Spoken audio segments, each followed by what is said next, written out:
Good morning. Whether the Unitarian Church of Evanston is your spiritual home or you are seeking comfort and connection in uncertain times, we are grateful you are with us. We are an inclusive and welcoming community seeking truth and love and striving to nurture the human spirit for a world made whole. We are guided by our principles and values, which remind us in every moment and through every challenge that each of us matters and that we are all connected through the vast and beautiful web of existence. Together, let us remember our oneness, our kinship with one another, and may we hold one another in heart and mind with tenderness and careful attention. There are many links of connection in the comments section, including credits for the readings, to virtual religious education, for donations, and to be added to our newsletter e-list. A few announcements. The all-church Zoom meeting will be on Wednesday at 5:30.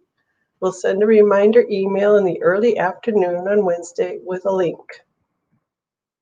We will hold a virtual coffee and conversation after the service for 30 minutes on Zoom. You can find the link in the comments below or from the newsletter. Interfaith Action's second annual Walk for Warmth, supporting Evanston's emergency overnight shelter, will take place on Martin Luther King Jr. Day, January 18th, starting at 11 a.m. in the Evanston Civic Center parking lot. Because of the pandemic and social distancing guidelines, this year's walk will be a 3-mile, family-friendly car parade. The Walk for Warmth on wheels. Sounds like fun. Check the newsletter for details and to register. Jessica Tomel Presto has an announcement about Candidating Week.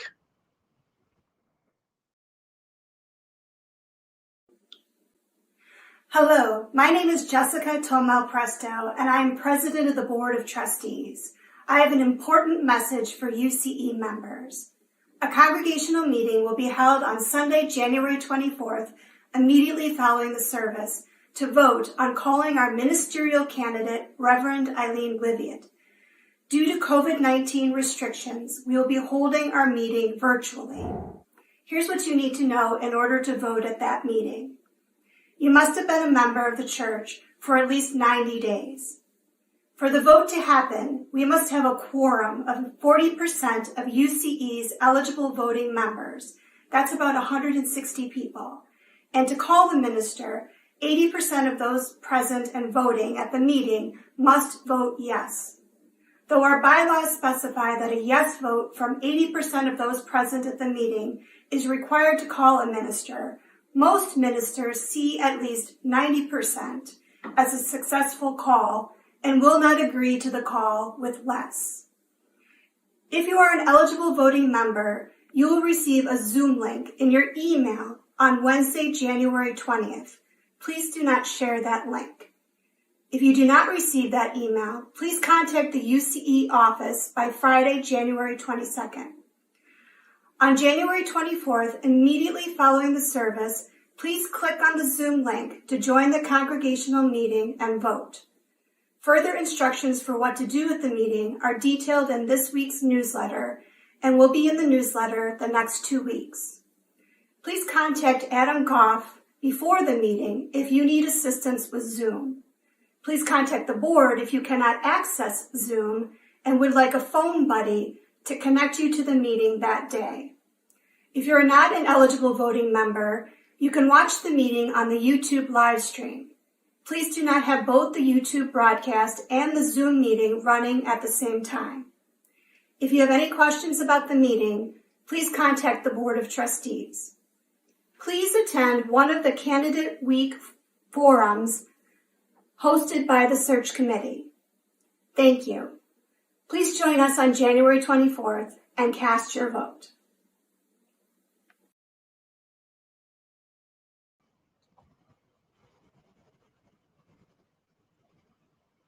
And now I invite you to get your chalices ready, set a place for yourself and your family as we join in beloved community.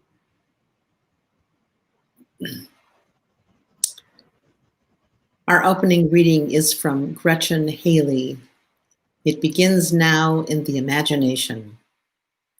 It starts here, in this moment, in this breath you feel rising in your chest.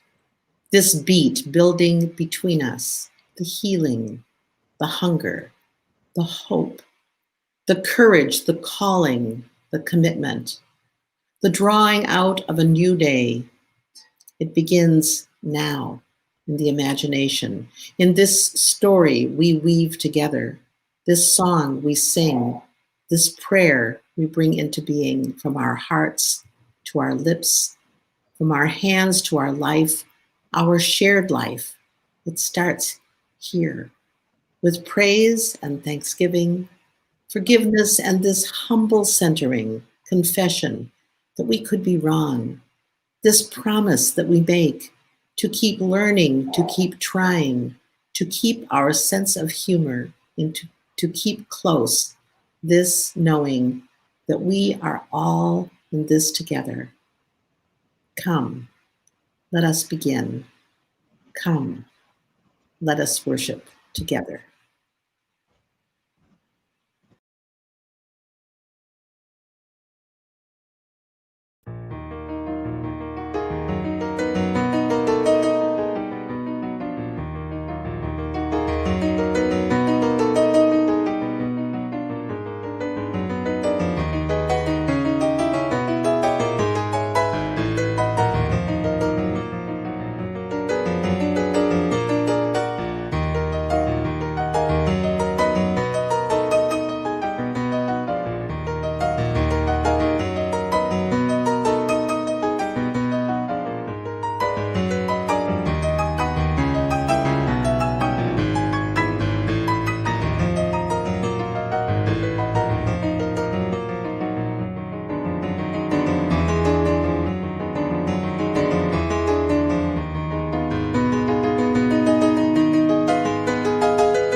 (0076) lights this chalice in northern Illinois on the traditional homelands of the Council of the Three Fires, the Odawa, Ojibwe, and Potawatomi nations. Many other tribes such as the Miami, Menominee, Ho-Chunk, and Sauk, and Fox also call this area home. We name these in honor and respect. Our chalice lighting words are by Reverend Scott Taylor. In the soft light of this flame, may our lives shimmer anew. May we notice new possibility in those relationships that seem lost. May the turning of year give birth to a dream. May the emerging light pull a new story into view. May what is give way to what might be. May we believe again in the world we imagine. And join me in saying the words of our covenant. Love is the spirit of this church, and service is its law.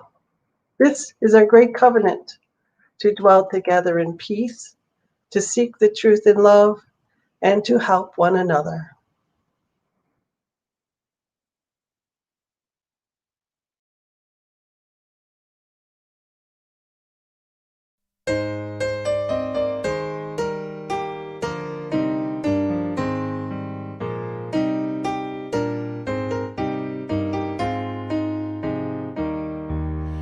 Wake now my senses and hear the earth call.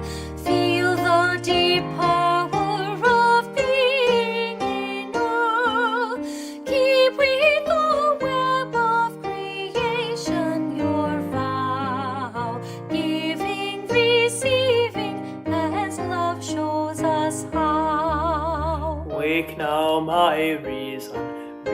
out to the new. Join with each pilgrim who quests for the true. Honor the beauty and wisdom of time. Suffer thy limit and praise the sublime. Wake now, compassion, give heed to the cry. Voices of suffering fill the white sky. Take as your neighbor both stranger and friend, praying and striving their hardship to end. Wake now, my conscience, with justice thy guide. Join with all people whose rights are denied. Take not for granted a privileged place. God's love embraces the whole human race. Wake now, my vision of ministry clear. Brighten my pathway with radiance here. Mingle my call with Fable share. Work toward a planet transformed by our care.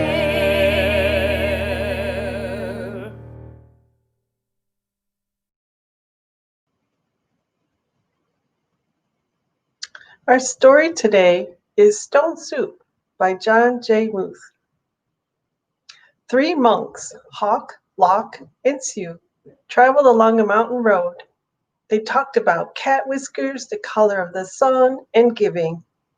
What makes one happy, Sue? Asked Hawk, the youngest monk. Old Sue, who was the wisest, said, Let's find out. The sound of a bell brought their gaze to the rooftops of a village below. They could not see from so high above that the village had been through many hard times. Famine, floods, and a war had made the villagers weary and untrusting of strangers. They had even become suspicious of their neighbors. The villagers worked hard, but only for themselves.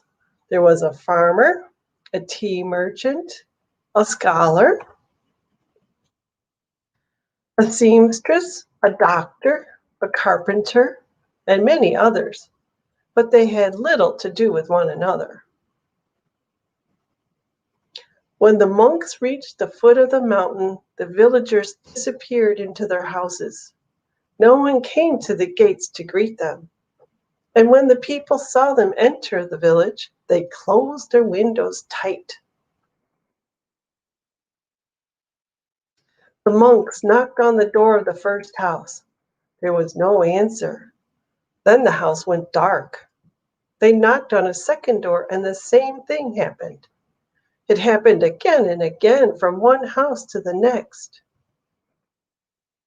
These people do not know happiness, they all agreed.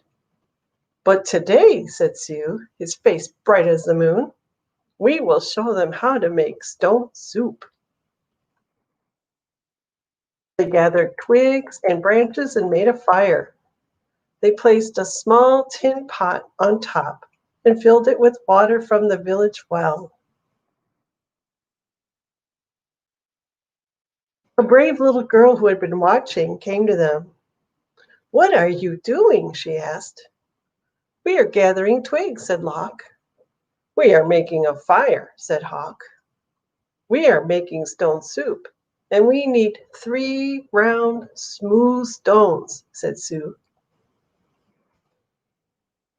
The little girl helped the monks look around the courtyard until they found just the right ones. Then they put them in the water to cook. These stones will make excellent soup, said Sue. But this very small pot won't make much, I'm afraid. My mother has a bigger pot, said the girl.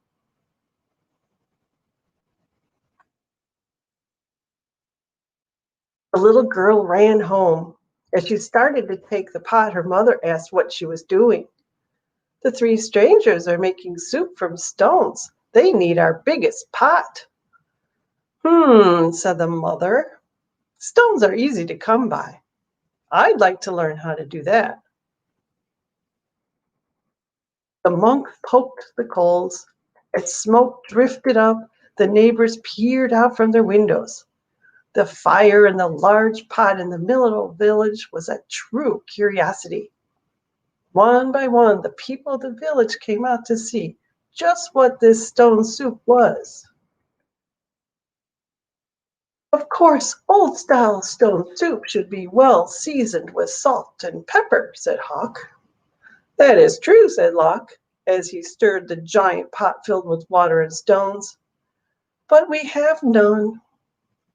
I have some salt and pepper, said the scholar, his eyes big with curiosity. He disappeared and came back with salt and pepper and even a few other spices. You took a taste. The last time we had soup stones of this size and color, carrots made the broth sweet. Carrots? Said a woman from the back. I may have a few carrots, but just a few.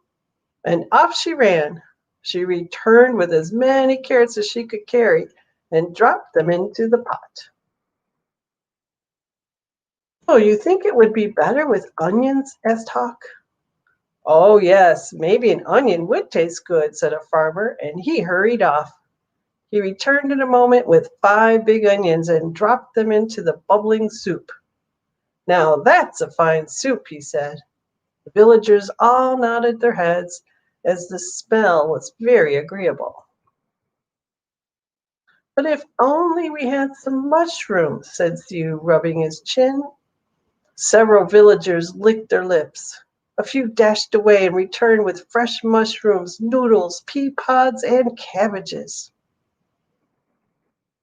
Something magical began to happen among the villagers. As each person opened their heart to give, the next person gave even more. And as this happened, the soup grew richer and smelled more delicious. I imagine the emperor would suggest we add dumplings, said one villager. And bean curd, said another. What about cloud ear and mung beans and yams, cried others. And off they ran, returning with all they could carry. The monks stirred and the pot bubbled. How good it smelled! How good it would taste! How giving the villagers had become! At last the soup was ready. The villagers gathered together. They brought rice and steamed buns and tea to drink, and they lit lanterns. Everyone sat down to eat.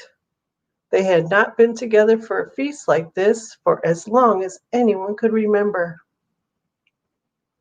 After the banquet, they told stories, sang songs, and celebrated long into the night.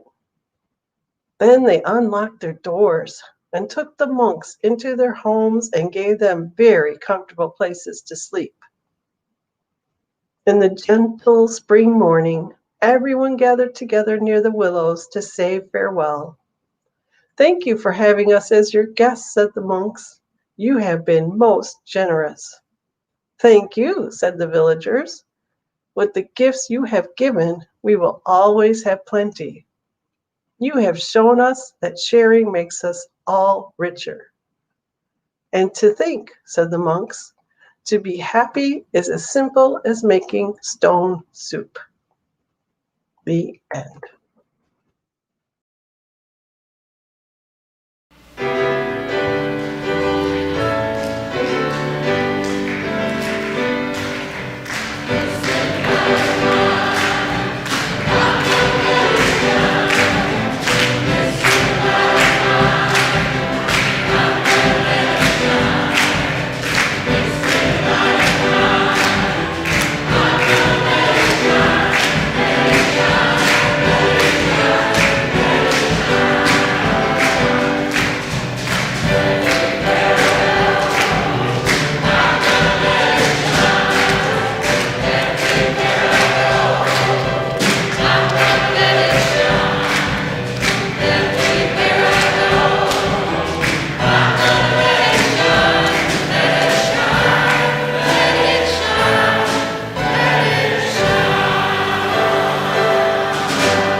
Good morning.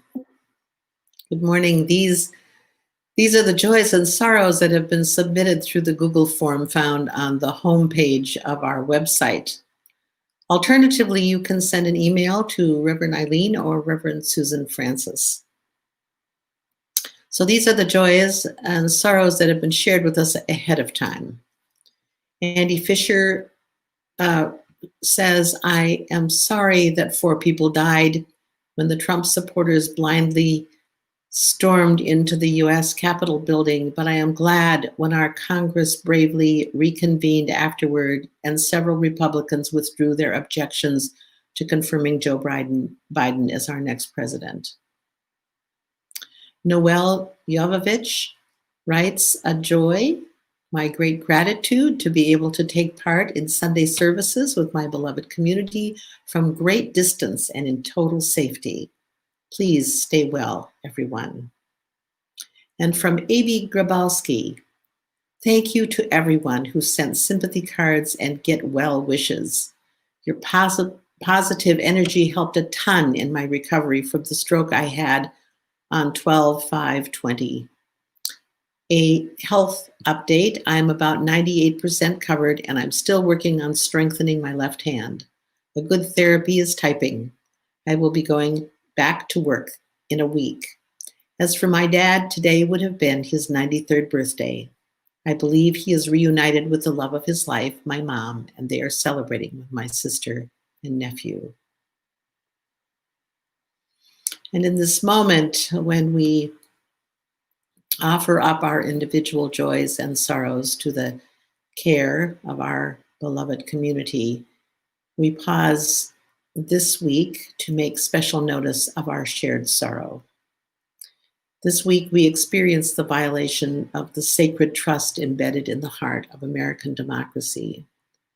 As Unitarian Universalist American citizens, we were forced to bear witness helplessly in real time to the urgent need to affirm and promote the 5th principle of our religious tradition, the right of conscience and the use of the democratic process within our congregations and the society at large.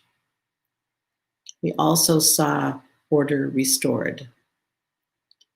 In this time together, we hold the gravity of this historic moment together. In the midst of our many and varied feelings, from outrage and sorrow to relief and cautious hope, let us engage the full range of our principles to call us to our better selves and to bring the full force of our covenant to bear. We know that these are not the only joys and sorrows that are on our hearts. Let us take a moment of quiet now to read to ourselves the joys and sorrows that have been added to the chat. We hold these together in care and tenderness. I invite you to say these aloud, the names aloud, those who you are holding in your heart, those who are sick or who have died, as we let their names gather on the winds to be held in this community that knows no walls.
Join me in a spirit of prayer and meditation with these words by D. Scott Cooper.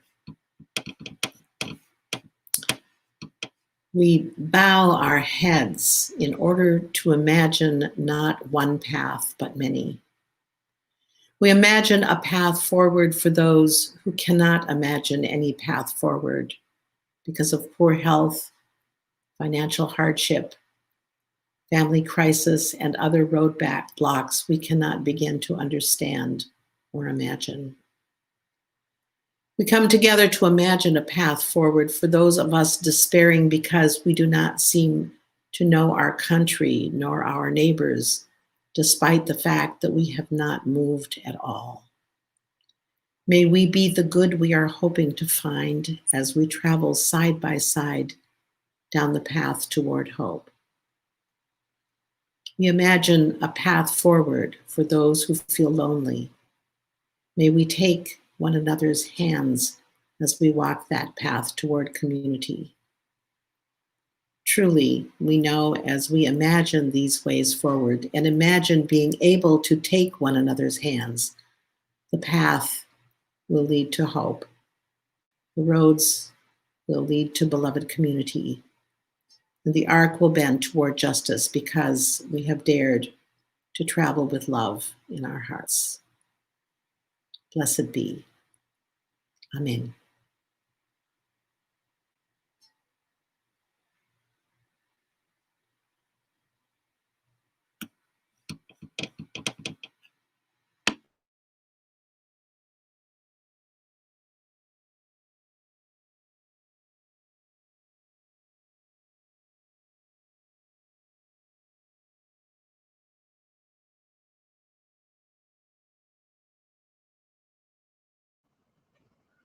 Sorry about that. UCE remains a vital part of the world and our community. And because we continue to need one another in the blessings of community, we take this time to invite you to give to our shared plate. Today's offering will be shared with the Community Renewal Society, whose mission is to work with communities to address issues of racism and poverty. You can text to give, send in a check, or give from our website. If you send in a check, please indicate in the memo line if your check is for the shared offering, pledge, capital campaign, or some other giving. Please give as generously as you are able, and may what you give bring you joy.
And now, two seemingly unrelated short readings.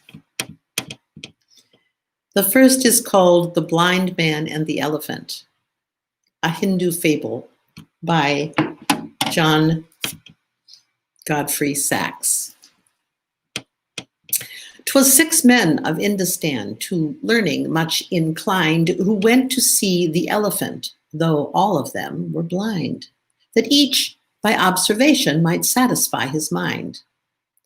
The first approached the elephant, and happening to fall against his broad and sturdy side, at once began to bawl, "God bless me, but the elephant is very like a wall." The second, feeling of the tusk, cried, "Ho, what have we here, so very round and smooth and sharp? To me 'tis mighty clear, this wonder of an elephant is very like a spear." The third approached the animal, and happening to take the squirming trunk within his hands, thus boldly up and spake, "I see," quoth he, "the elephant is very like a snake." The fourth reached out his eager hand, and felt about the knee. "What most this wondrous beast is like is mighty plain," quoth he. "'Tis clear enough the elephant is very like a tree." The fifth, who chanced to touch the ear, said, "E'en the blindest man can tell this resembles most. Deny the fact he can. This marvel of an elephant is very like a fan." The sixth no sooner had begun about the beast to grope, than seizing on the swinging tail that fell within his scope, "I see," quoth he, "the elephant is very like a rope." And so these men of Indostan disputed loud and long, each in his own opinion exceeding stiff and strong, though each was partly in the right, and all of them were wrong. Our second reading is Ministry is All That We Do Together by Gordon McKeeman. Ministry is all that we do together. Ministry is that quality of being in community that affirms human dignity, beckons for hidden possibilities, invites us into deeper, more constant, reverent relationships, and carries forward our heritage of hope and liberation. Ministry is what we do together as we celebrate triumphs of our human spirit, miracles of birth and life, wonders of devotion and sacrifice.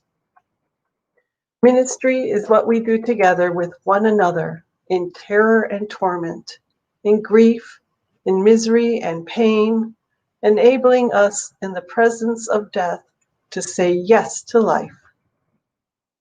Ministers speak and live the best we know with full knowledge that it is never quite enough, and yet reassured by lossless found, fragments reunited, wounds healed, and joy shared. Ministry is what we all do together.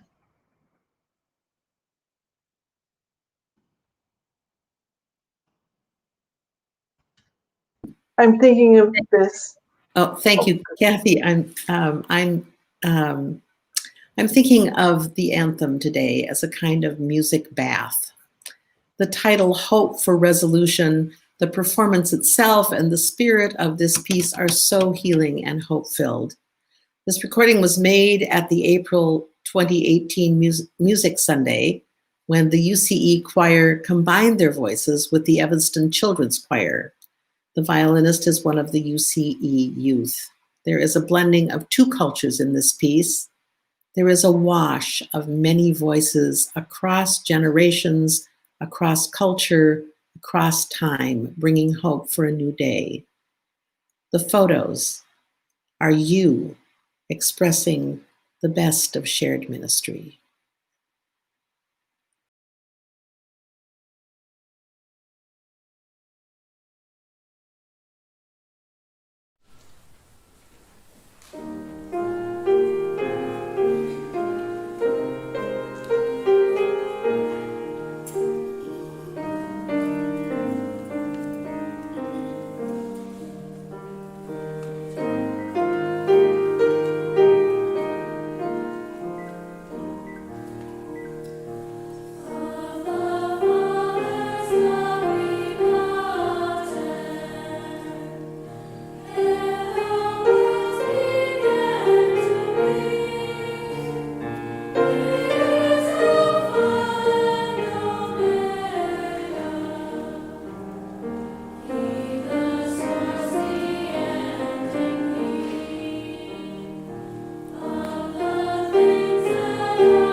Aren't you wonderful? Good morning again. I'm Karen Gustafson, the interim minister for UCE. When I arrived at UCE in the September of 2019 as your interim minister, I held a series of retreats and meetings and conversations to help me identify what issues needed attention in order to make way for the next settled minister. The Unitarian Church of Evanston was nearly 130 years old and had engaged over 24 ordained religious professionals, including long and short-term settled ministers, ministers of religious education, and interims. The recent history had included a mixed legacy of disappointing ministerial departures and unanswered concerns. A half dozen times during those early conversations, someone raised the question, what's wrong with us that we keep losing our ministers? Though understandable in the face of recent events, it seemed to me that this might be the wrong question to help shape the future. As the stories unfolded, I came to see that these departures had resulted in part from the particular personality and style of the individual ministers. And also, perhaps as important, from the poorly articulated and understood expectations of the role and relationship of ministers to congregation, as well as a lack of effective institutional structures to manage feedback and accountability. The opening of time and space to share and unpack some of those stories put some of them to rest. Healing began to happen, legacies got claimed, and in many places, the experience of ministry began to be reshaped. The central task became to build a story upon this congregation's considerable strengths and to shape tools and resources for reclaiming your shared mission and to live into your covenant of love and service. In a few weeks, you will be considering a call for your next settled minister. For the past 18 months, you have been engaged in the interim process, which has at least 4 significant components. One is to explore and claim your mission and your gifts. 2 would be to make the structures that support that mission and those gifts more inviting and sustainable. 3rd was to begin a new story around ministry, regrounded in trust, transparency, and more reliable ways to express and manage expectations. What has not been addressed is the finding a new basis for expectations around the relationship between minister and congregation. So I'm going to take a crack at it this morning. The relationship between a minister and a congregation is one of the most complicated relationships in the known universe. This is in large part because it bears elements of a number of other relationships that are deceptively familiar, but not, in fact, the same. The point is one of the best kept secrets in the known universe, and I'm going to reveal it to you today. Let us look at some of the similar yet different relationships of which I speak. Is the relationship between a minister and a congregation a friendship? Or is it more like, say, teacher and student, or parent and offspring? Is it, as some might suggest, like a marriage? Yes, no, all of the above, none of the above. Like the blind man and the elephant, we are challenged to find the whole among the parts. So let us take a moment to explore the familiar, lest it shape the unknown. There are elements of the relationship between minister and congregation that feel like friendship. Certainly there is friendliness, warmth, playfulness, conversation, social interaction, trust, appreciation, concern. Where it stops short of friendship is in the built-in limit to complete mutuality. Members of a congregation have a right to expect that they may share with confidence the most difficult and intimate aspects of their lives with their minister. Ministers are trained and cautioned to be responsible for their own vulnerability and to share the most difficult aspects of their life only in ways to teach or create empathy. For example, when my parents and my sister died, I told the stories and they made me more human and accessible. They increased my emotional depth and empathy. I received many cards and condolences, and though I had shared directly in the grieving of many in our congregation in similar experiences, I grieved in private with friends outside the congregation.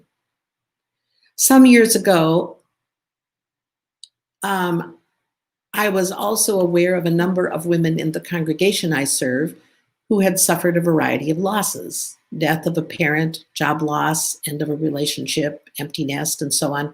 And in response, I offered to facilitate a women's grief group. The depth of the sharing was great, and I was moved by the bonding and connection among them. At times, I shared some of my own losses, added to their stories of my own life, but always with some restraint. One evening, we gathered to watch a film, Truly, Madly, Deeply, about a woman grieving the death of her lover. It was a wonderful film that left us all weeping and opened the group to a new level of sharing. And I, as their minister, found myself withdrawing from the group, unable at times to even facilitate effectively.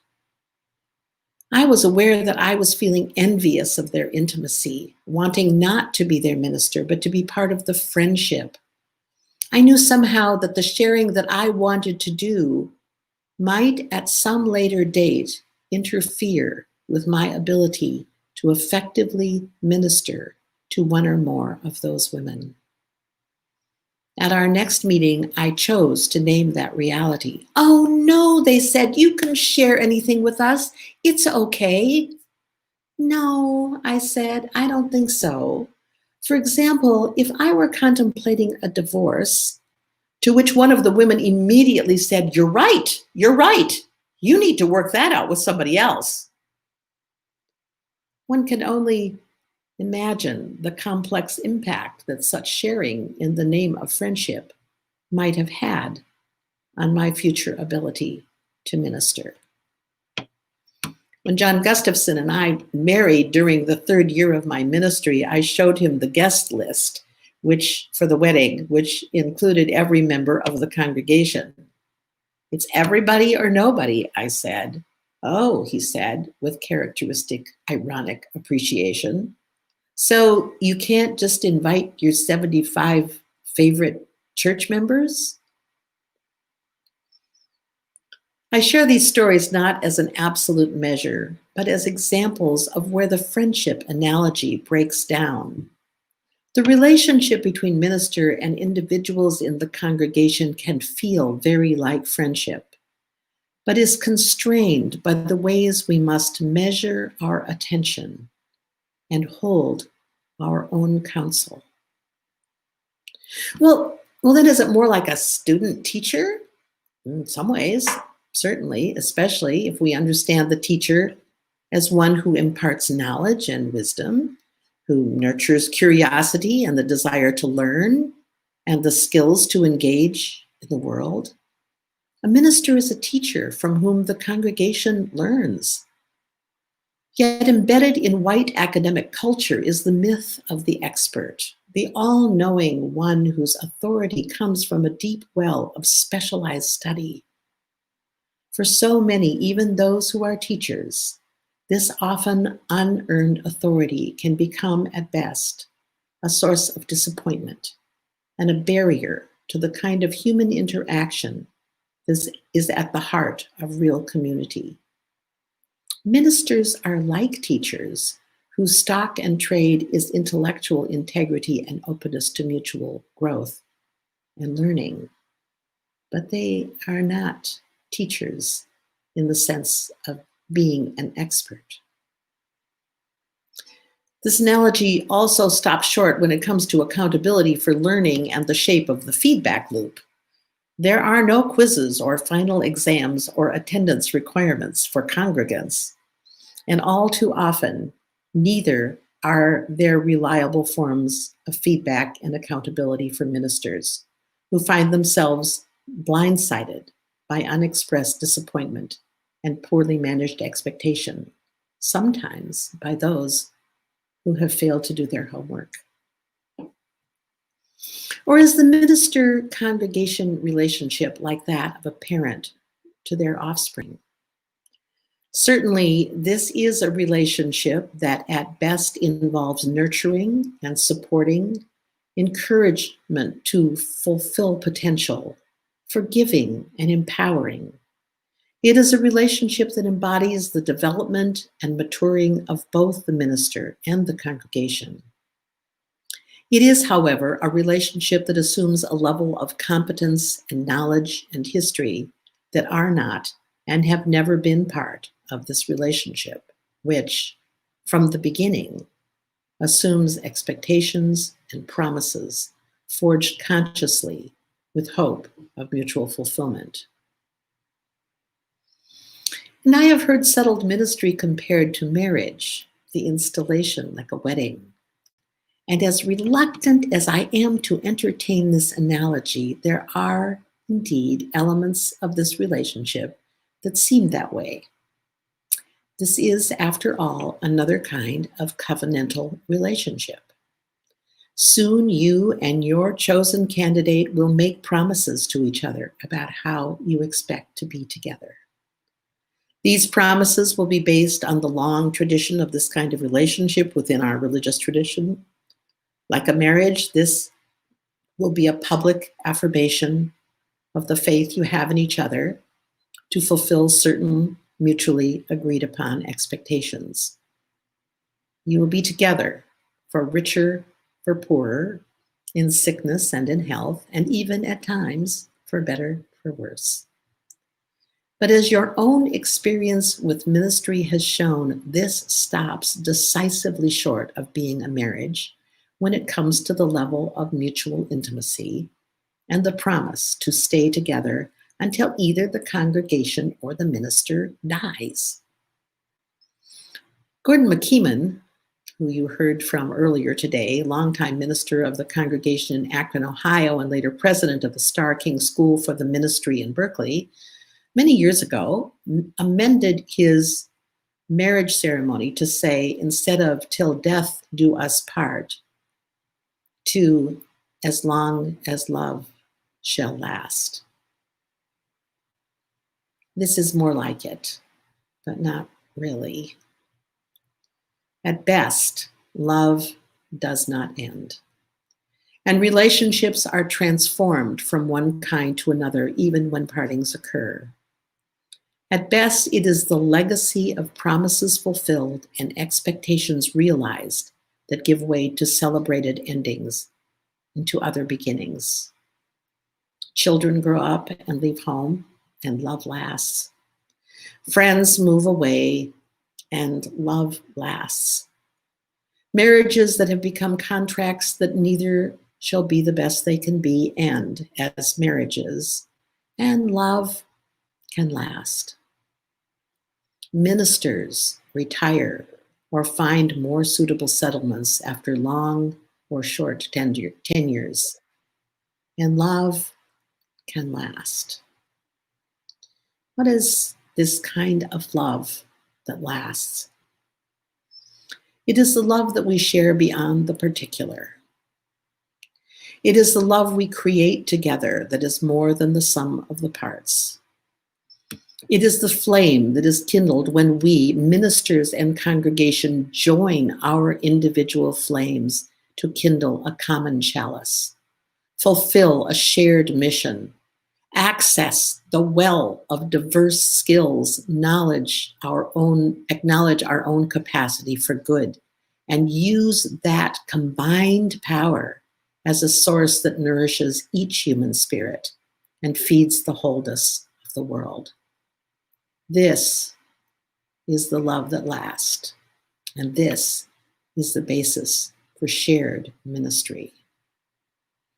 The job of the minister, the religious professional in shared ministry, is at best to lift up the flame, to invite and encourage and inspire you through word and example, to maintain structures that support the light and the gifts you offer to each other, to claim your own ministries, which provide the intimacies and friendships, the generational links across time, the application of wisdom offered from the pulpit, and the sustained engagement in the work of beloved community, regardless of the particular professional minister.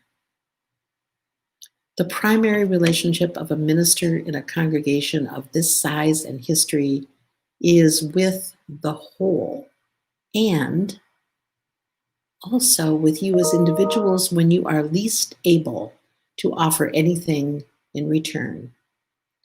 In your darkest hours, and sometimes in your hours of greatest joy, ministers can bring a unique spiritual presence. And in those times, as much as humanly possible, you can trust that they will be there to help you find your connection with the larger love, the love that lasts beyond the touch of any particular person. And in times less fraught, that same minister will partner with you to engage with you and to point you to the many sources of friendship and care, spiritual and intellectual growth, and social responsibility that are called for in the great covenant that you already have with each other, that has sustained UCE through the particularities of dozens of ministers, to dwell together in peace, to seek the truth in love, and to help one another. Is the relationship between minister and congregation of friendship? That of a teacher and student, parent and child? Is it as some might suggest, a marriage? Yes, no, all of the above. None of the above. Like the blind man and the elephant, we are challenged to find the whole among the parts, to find the covenant that will sustain this important and life-giving relationship that in its fullness and its potential is like no other. The Reverend Robert Carnan, in a brief essay on shared ministry, writes, "What makes the practice of ministry so hopeful is that we are not alone in this careful hearing of both pain and excitement. This is not something reserved for only one ordained and robed. It is something that we all do for and with one another. Ours is a shared ministry, a giving and receiving. We tell one another our stories, our myths, our innermost thoughts, and we seek to listen, if we can, with sensitivity and purpose and love. What better ingredients for your own stone soup?" I am grateful to be with you on this journey to help stir the pot.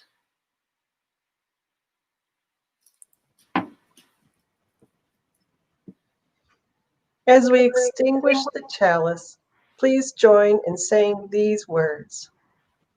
Though the flame is extinguished, we carry with us the warmth of community, the light of truth, and the fire of commitment until we are together again.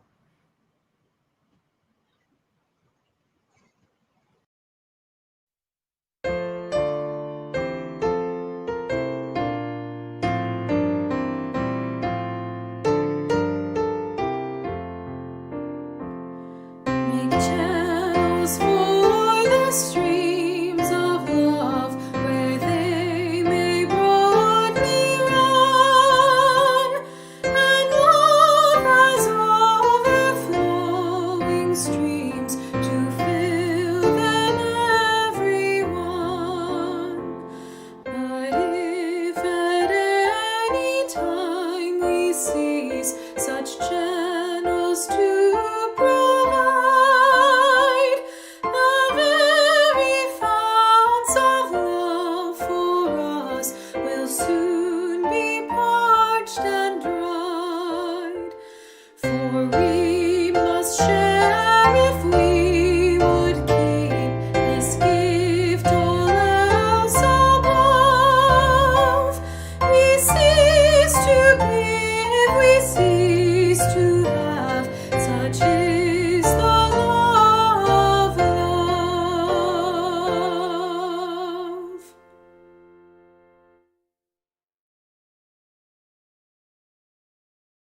Reached the end of this time for the gathering of memory and for letting the imagined play with future possibilities. Shall it be concluded then? Or will this adventure now commenced continue? Is this ending to be an ending, or merely prelude to new, more glorious beginnings? Go in peace.